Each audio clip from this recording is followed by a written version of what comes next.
Several soccer stars score their first collegiate goals this week. Hello, I'm Gia Lancey.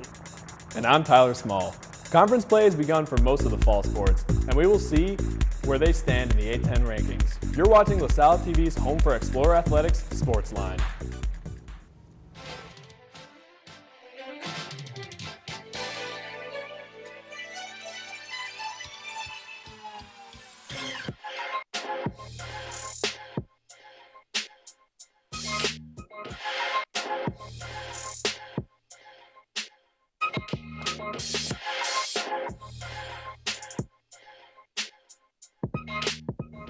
Welcome to SportsLine. SportsLine correspondent Isaiah Clark sat down with some of the members of the men's soccer team. And later, Bianca Brzezicki gives us the rundown of the women's soccer game on Sunday. But first, let's take a look at our SportsLine top 3.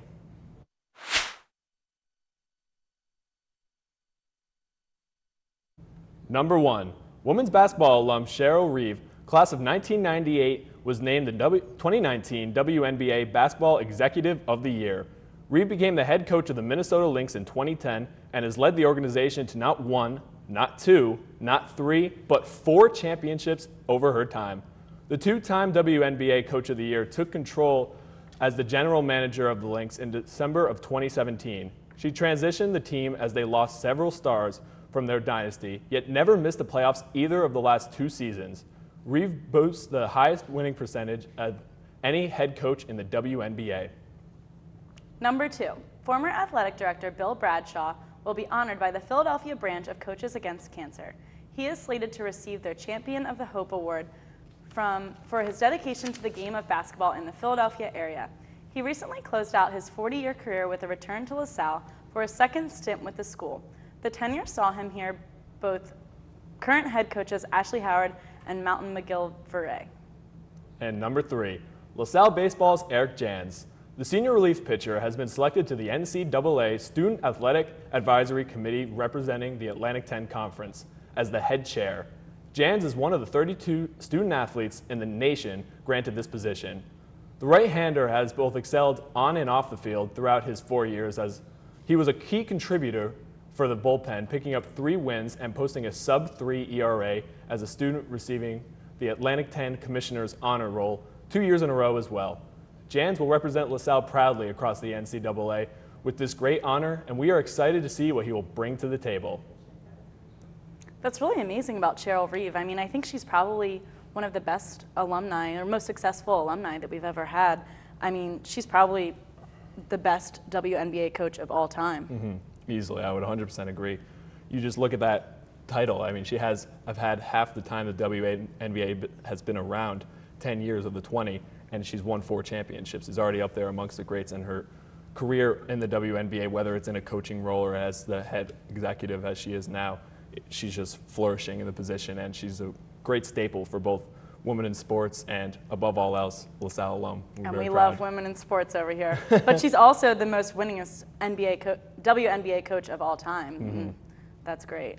Yeah, percentage-based, she's been magnificent, never failing to get to the postseason, even when she's been kind of gutted after a championship run. So it's just been amazing to see what she's done with the Lynx. To kind of go off of it with number 3 as well, Jans has been given such a great honor. One of 32 in the entire nation, giving LaSalle a voice at the entire national level. Yeah, I mean, he gets to represent LaSalle, the Atlantic 10, and student athletes all over the country in Division I. So, I mean, what an honor for him and for LaSalle. And talk about a clubhouse leader, just somebody that has a voice and will step up for his teammates and for sports student athletes in general. That's going to be somebody that's in your bullpen every game, that's going to be helping you out on the field as well. I mean, it really is a dream for this Explorers baseball team. Yeah, I think so too. And then, I mean, Bill Bradshaw with the Coaches vs. Cancer, I mean, that's also a really great thing to do, you know? It really is great. So just 2 alums and 1 student doing amazing things. Yeah. And that just about wraps it up for this week's top 3. So now we're going to see how our teams did in this week's recaps. Women's soccer finds themselves on a 2-game losing streak after losing their most recent matchup against George Washington. The Colonials got off to a 2-goal lead after scoring in the 28th and 41st minute of the first half. Despite the score, the Explorers ended the half trailing in shots 7-6. The blue and gold were pressured heavily at the beginning of the second half until George Washington finally broke through the defense in the 60th minute. LaSalle would answer back a few minutes later, and when the 66th minute came along, Daniel Rodney scored on an assist from sophomore Alyssa Van Hierk. The goal began to turn the momentum of the Explorers in their favor, but they could not capitalize as the game ended 3-1. The Explorers were once again outshot in the second half with a 10-7 margin. The Explorers men's soccer team opened up their A10 conference games with a match against Fordham on Saturday. Fordham started the scoring in the 28th minute of the game off a penalty kick shot. The Explorers were only trailing a goal behind going into the second half when sophomore Sam DeCenzio found the back of the net in the 83rd minute of the game, which forced it into overtime. However, this effort proved to come up short as the Explorers suffered a heartbreaking loss in the second round of overtime. On Tuesday, the Explorers were up against Howard, with freshman Carlos Mora in net making his college debut. He managed to keep the game at a scoreless tie entering the second half. Midway through the second half, however, sophomore Omari Cotterell was on a breakaway. He found sophomore Andrew Ware making his way down the left side of the net and lofted him a pass. Weir found the back of the net off this pass, making it his first collegiate goal and winning the game for our Explorers. Women's volleyball returned to the Philadelphia area after their trip to the West Coast to participate in the Villanova Classic. The Explorers kicked off the tournament by facing the Delaware Blue Hens. LaSalle started off winning the first two sets of the game before the Blue Hens were able to bounce back in the set of three. The Explorers made quick work of them in the fourth set with a 25-11 score and winning the match 3-1. Next up on the schedule was a match against Princeton. Unfortunately for the Explorers, they couldn't keep up their momentum as the Tigers swept them 3-0. The Explorers began with the lead in the first set until the Tigers gained the lead 17-16.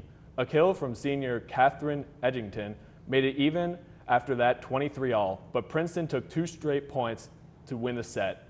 In set two, the Explorers once again took an early lead before the Tigers clawed back into the set and took a 20-13 lead. The blue and gold rallied to make it close, but lost 25-23. LaSalle was blown out in the last set, losing 24-14. Field hockey had two tough away losses last weekend against Towson and Georgetown. At Towson, the Explorers played an offensive first half when they outshot the Tigers 5-2, but went scoreless. Shortly after half, the Tigers put the ball in the net 4 minutes into the quarter and then scored again just 20 seconds later. The Explorers were able to score a goal, but the effort came a little too late. In the 52nd minute, junior Jessica Hewitt was finally able to give LaSalle a score right in front of the net. The next day, they traveled from Towson, Maryland down to Washington, D.C. to take on Georgetown. LaSalle had an offensive first half similar to the Towson game, where they had opportunities but could not execute. The Hoyas scored to give them the lead in the second quarter. Freshman Chloe South was able to stop two Georgetown shots on net before allowing one to double their score. The blue and gold were given a penalty corner in the third quarter, where junior Riley Allen was able to take advantage of the penalty and put LaSalle on the scoreboard. In the end, they could not come up offensively for another goal, losing 2-1. Friday morning, the men's and women's cross-country teams competed in the Iona Meet of Champions. Starting with the men's, they were led by sophomore Ibrahim Kadir, who finished 9th out of 153 runners with a time of 25 minutes, 9.6 seconds. Not far behind was junior Luke Zurakowski, who finished 12th, making his collegiate debut. Freshman Tagonda Mabomba finished 32nd.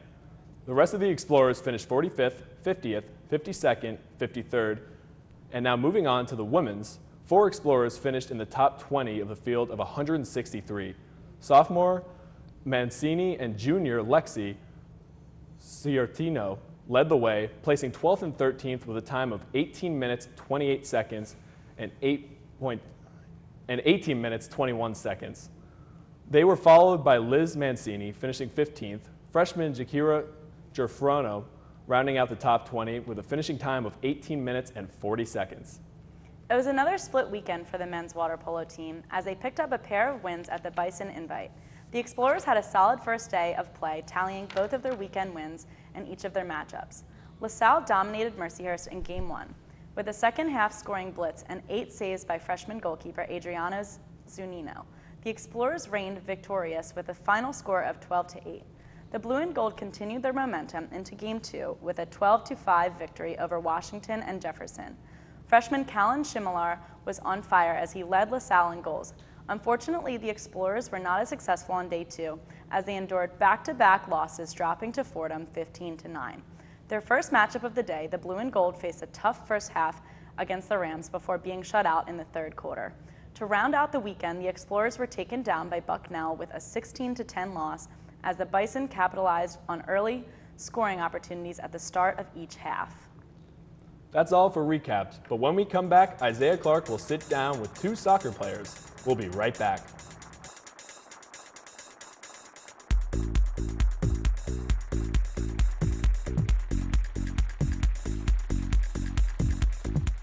The sun of fire and beauty, destruction and life.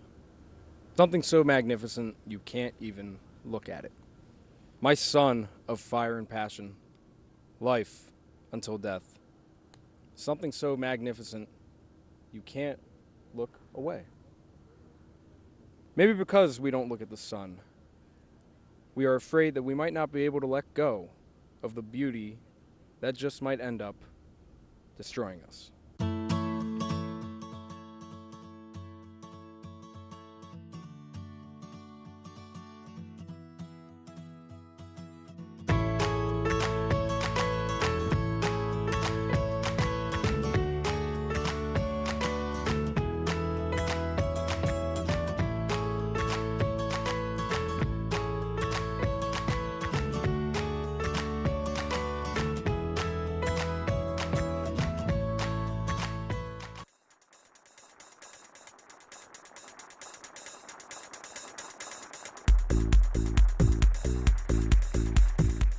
Welcome back. Earlier today, Isaiah had the opportunity to sit down with men's soccer players Sam DiCenzio and Charlie Collins. Take a look. Welcome to On the Sideline. I'm Isaiah Clark, and today I'm joined by Charlie Collins and Sam DiCenzio of the soccer team. All right, thanks for joining me. Yeah, thanks for having us. All right, so just to start off real quick, Sam, you just scored like your first goal against Fordham in like the clutch to bring the game to overtime. Like, how was that?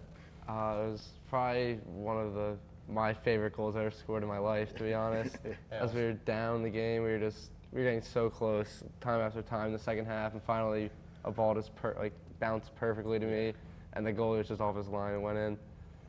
All right, so unfortunately couldn't win that game, but behind you, Charlie, is a goalie that's really good. Actually, he's ranked 4th in saves actually on per game.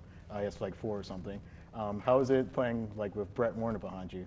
Yeah, it's definitely nice knowing like we have Brett back there. He's always saving us just in case something happens. That definitely makes me feel better. You know, he's pretty solid. You know, he's also ranked 5th in saves on the season also. Yeah, there you go. Doesn't surprise me. Yeah. Yeah. So you guys are student athletes, right? So talking about school, like what are you guys' majors? We're actually both business systems and analytics and marketing double majors. Yeah. Do you want us to talk about that? Yeah, go ahead. Yeah, go into it. What to say? I declared both of those majors, so I don't really know what I want to do with either one, but I feel having both of those as a double major should help me find a job. Sam, And I was, in the summer, I was originally a marketing and communications major marketing, minor communications, but then I switched into a double major with business systems and analytics, as Charlie said. I just think that they're a really good combination of two different things that are out there in the world. I think it would be a really useful degree. Yeah, all right. And any plans to play soccer after college? You know, any offers from Premier League or anything? Oh, I wish. That'd be awesome. Chelsea but, for him. Yeah. I don't know.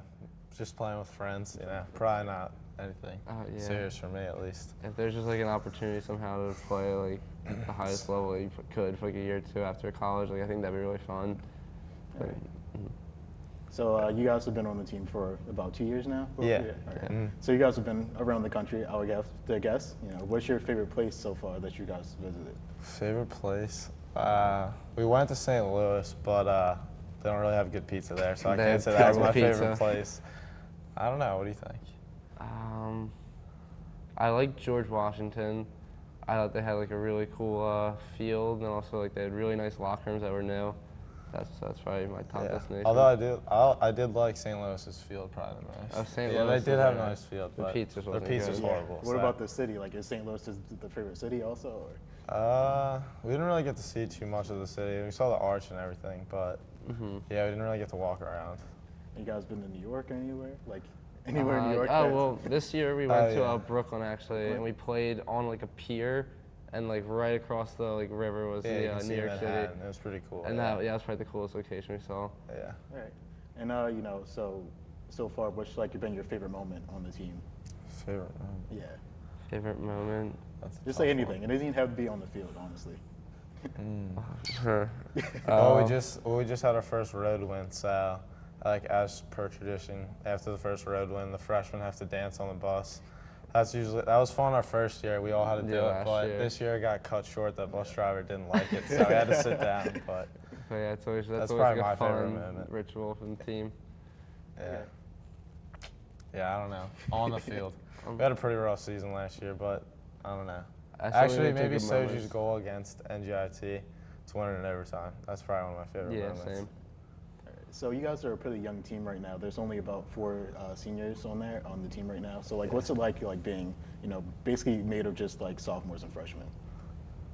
I mean, I think it's really obviously it's a good thing that we're young, especially like we're 500 right now. I think that's like really good based on our schedule and also how young we are. I think that our team chemistry is getting like stronger, like game after game. I really think in like a year or two we'll be like really good and compact group.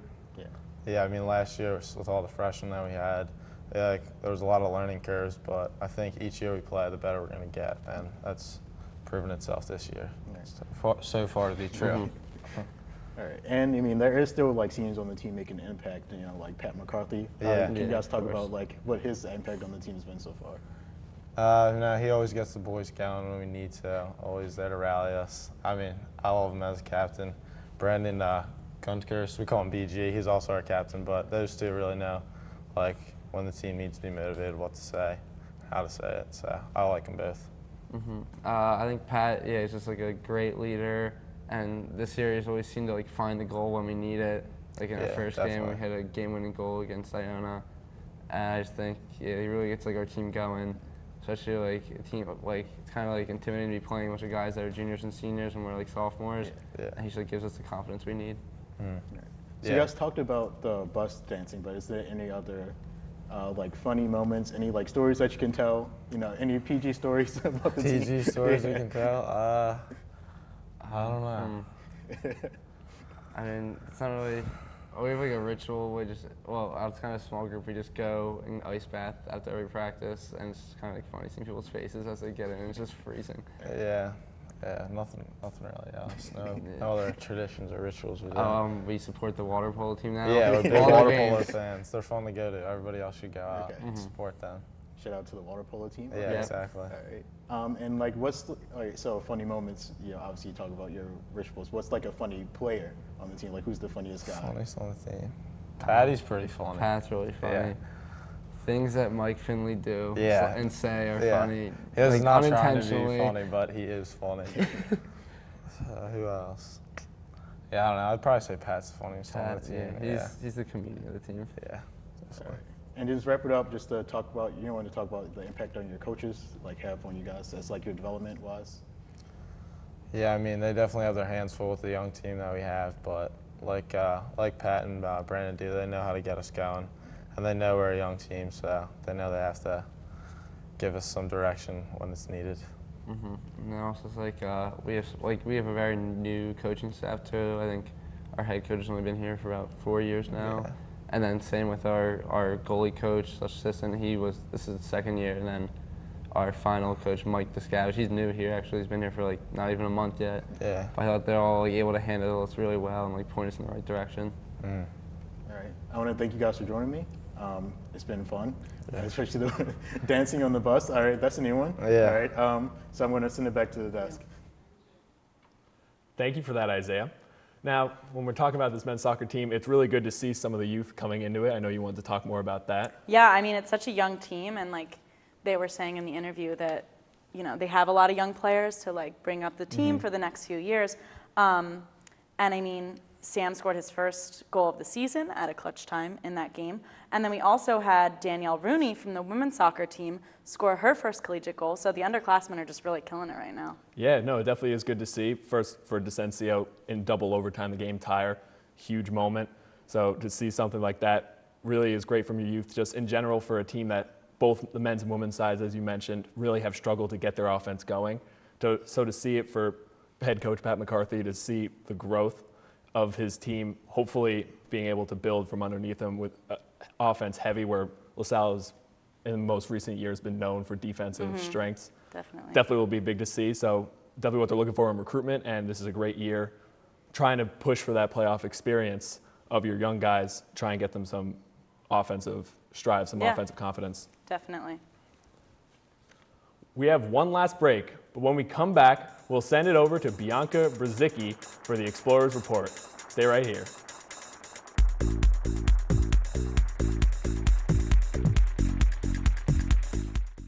Hooked to the double feature and you're on my mind.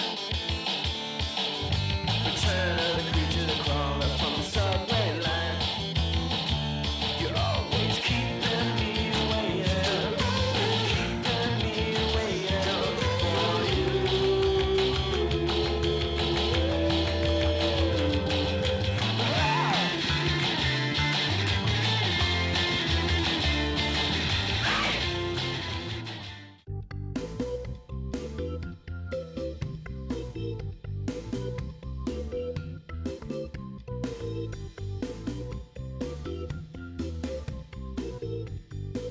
According to the Mayo Clinic, exercising has stress-busting benefits by bumping up your endorphins and improving your mood.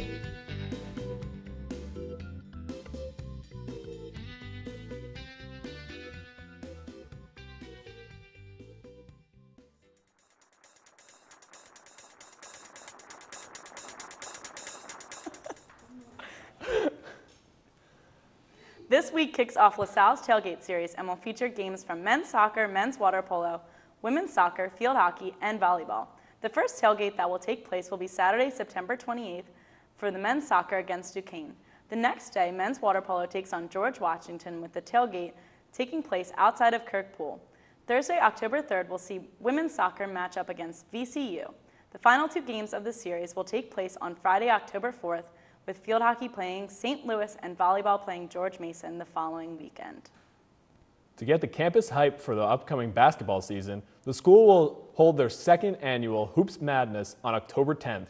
Last year, nearly 1,000 students came out to usher in the new era of basketball with head coach Ashley Howard and Mountain McGilvery, along with the men's and women's basketball rosters. The event will be hosted by DJ and MC Danny Pommels from NBC Sports Philadelphia. There's plenty of LaSalle sports action this upcoming week, so let us welcome Bianca for this week's Explorer Report. Thanks, Gia. On Sunday, September 29th, the women's soccer team competes in a game against Duquesne at McCarthy Stadium starting at 1 p.m. The Explorers recently dropped their A-10 opener to George Washington and take on Richmond in their final game before the matchup. Key players for LaSalle are Macy Bauer and Amira Lokitis, tying for the most goals with 4 goals apiece. Goalie Claudia Jenkins has been a valuable piece on the back end, making 43 saves on the season. Duquesne is on a 2-game win streak with a matchup against Davison left on the schedule.